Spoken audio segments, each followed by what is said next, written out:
بسم اللہ الرحمن الرحیم لا الہ الا اللہ محمد رسول اللہ۔ ایک اہل حدیث عالم تھے وزیر آباد میں ایک اہل حدیث عالم تھے اہل حدیث۔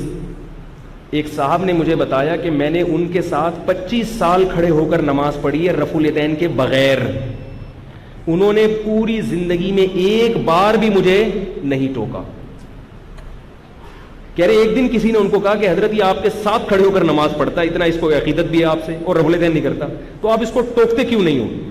ان اہل حدیث عالم نے جواب دیا کہ بھائی اگر میں اس کو ٹوکوں تو اس کا مطلب میں اس کی نماز کو، ان کی رائے یہ تھی کہ میں اس کی نماز کو غلط سمجھ رہا ہوں، اور پھر کہا کہ اس کی نماز کو غلط کا مطلب یہ ہوا کہ حنفیوں میں جو اتنے بڑے بڑے بزرگان دین پیدا ہوئے ہیں ان کی نماز کو گویا میں خلاف سنت قرار دے رہا ہوں، تو فروعی مسئلہ ہے، اس کی یہ سمجھ میں آتا ہے تو اس طرح پڑھ لے، میری یہ سمجھ میں آ رہا ہے میں، لیکن اس طرح کے مولوی بھی مارکیٹ میں شارٹ ہے، اس طرح کے مولوی مارکیٹ میں شارٹ ہے، چیدہ ہی ہوتے ہیں۔ تو اسی طرح میں جس علاقے میں پل بڑھ کے جوان ہوا ہوں وہاں میں نے 30 سال شافیوں کے ساتھ گزارے، شافعی مسلک کے لوگ بہت زیادہ شافی تھے، ہمارے دوست تھے، ہماری ان سے بہت اٹھنا بیٹھنا تھا۔ 30 سال میں ایک واقعہ بھی ایسا نہیں ہوا کہ کبھی ہم نے ان کو ٹوکا ہو کہ آپ رفع الیدین کیوں کر رہے ہیں، یا کبھی انہوں نے ہمیں ٹوکا ہو کہ آپ کیوں نہیں کر رہے۔ حالانکہ ان کے مقتدا اور رہبر بھی تھے شافعی مذہب کے علماء جو ان کے تھے، انہوں نے ساری زندگی ہمارے امام کے پیچھے نماز پڑھی ہے۔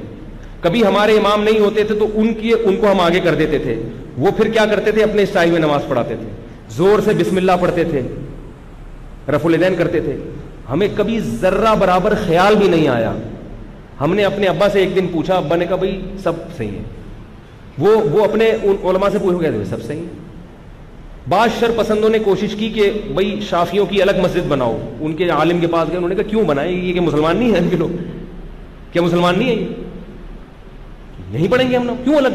اب آپ دیکھو مسجدوں کے نام، یہ مسجد اہل حدیث، یہ مسجد دیوبندی حنفی، یہ مسجد بریلوی حنفی، قادری چشتی، پوری گردانیں مسجدوں کی۔ میری مسجد کے باہر کچھ لکھا ہوا ہے، کوئی فرقہ وارانہ نام ہے؟ الفلاحیہ مسجد۔ میں نے اپنے نام کے ساتھ بھی دیوبندی کا لفظ ہٹایا ہے، نام کے ساتھ بھی ہٹایا ہے۔ میرے نام کے ساتھ ڈی بی لکھا ہوا تھا، دامت برکاتہم، اس کا مطلب اس میں دیوبندی، میں نے کہا ہٹا بھائی اس کو یہاں سے، کوئی دم لگانے کی ضرورت نہیں ہے، کسی بھی چیز کی دم لگانے کی ضرورت نہیں ہے۔ ہاں جہاں ضرورت پڑتی ہے وہاں پھر شارٹ فارم میں ضرورت کی کہاں پڑتی ہے۔ اب یہ لوگ کہتے ہیں یہ کیا دیوبندی وہاں سے کب سے، یہ تو ابھی پیدا ہوئے ہیں۔ بھائی ایک چیز صدیوں سے چلی آ رہی ہے، ایک مسلک صدیوں سے چلا آ رہا ہے، ہوا یہ لوگ خود نام دیتے ہیں بعض دفعہ۔ ہوا یہ کہ پھر ہندوستان میں کچھ ایسے لوگ تھے جو عید میلاد النبی بہت زیادہ جوش و خروش سے منانے لگے، پھر وہ بھی 11ویں شریف، اور کچھ علماء نے ان کی مخالفت شروع کر دی۔ تو جن علماء نے مخالفت شروع کی ان میں زیادہ تر کا تعلق ضلع دیوبند سے تھا، تو لوگوں نے ان کو کیا کہنا شروع کر دیا، یہ دیوبند والے ہیں، دیوبند۔ اور جن جو 11ویں وغیرہ مناتے تھے ان علماء کا تعلق زیادہ تر بریلی سے تھا، تو ان کو لوگوں نے کیا کہنا شروع کر دیا، بریلوی۔ اس بیس پر یہ نام پڑے ہیں، سمجھ میں آ رہی ہے بات؟ اب یہ لوگوں نے بنائے، علماء نے نہیں بنائے ہیں، لوگوں نے خود کہنا شروع کر یہ دیوبندی، یہ کیا بریلوی۔ جب وہ اتنا مشہور ہو گیا تو اب لوگ پھر خود ہی پوچھتے ہیں کہیں آپ نکاح کے لیے پیغام بھیجو، بھائی تو دیوبندی ہے بریلوی ہے۔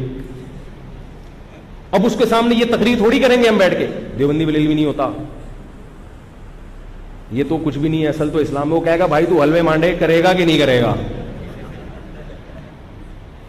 تو اس کی شارٹ فارم کیا ہے کہ بھائی یہ کون سے مسلک والے ہیں، دیوبند والے۔ اس شارٹ میں لوگ بھائی مسلمان تو وہ بھی ہے یہ بھی ہے، سبھی مسلمان ہیں نا۔ یہ اس لیے یہ جہاں بہت شدید ضرورت ہو وہاں اس طرح کی چیزیں ہائی لائٹ کی جاتی ہیں، ورنہ کچھ بھی نہیں رکھا ان دیوبندی۔ اور میں بریلویوں کو کافر نہیں سمجھتا، میرے اوپر یہ بھی فالتو قسم کے آج کل الزام بھی خود ہی لگاؤ اور اس کے جواب بھی خود ہی کلپ پہ ڈالو۔ بھائی ہم نہیں کافر سمجھتے اللہ کے بندو، ہم ان کے پیچھے نماز کو بھی حرام نہیں کہتے۔ ہاں ہم یہ کہتے ہیں کہ جس شخص کا یہ عقیدہ ہو کہ نبی صلی اللہ علیہ وسلم آپ جہاں ہو آپ کی وہاں مدد کر سکتے ہیں، اور آپ جہاں سے بھی ان کو پکارو گے وہ آپ کی پکار کا جواب سنیں گے، اس نیت سے جو یا رسول اللہ مدد کہتا ہے اور اس میں کوئی تعویل نہیں کرتا وہ یقیناً مشرک ہے۔ لیکن سارے بریلوی ایسا یہ عقیدہ نہیں رکھتے، لیکن جو عقیدہ یہ رکھتا ہے اس کو بھی مشرک نہیں کہو گے تو پھر کیا ہے۔ لیکن کسی مخصوص شخص کو پھر بھی ہم نہیں کہتے، کہ وہ مشرک ہے وہ مشرک ہے. ایک عمومی اصول بیان کرتے ہیں, کیونکہ کسی متعین کو اس لیے نہیں کہ ہو سکتا ہے بھائی وہ تعویل کرتا ہوں, میں نے تھوڑی اس سے تحقیق کی ہے جا کے, اگر پھر بھی وہ تعویل نہیں کرے گا تو پھر تو ہوگا, تو پھر اس کے پیچھے نماز بھی جائز نہیں ہوگی. تو اس کو فرقہ وارانہ سے تعبیر کرنا درست نہیں ہے, یہ تو ایک شرعی مسئلہ ہے. سبسکرائب کیجئے ہمارے چینل اور دبائیے بیل کا آئیکن تاکہ آپ کو ریگولر نوٹیفیکیشن اپڈیٹس مل سکے. اللہ اکبر لا الہ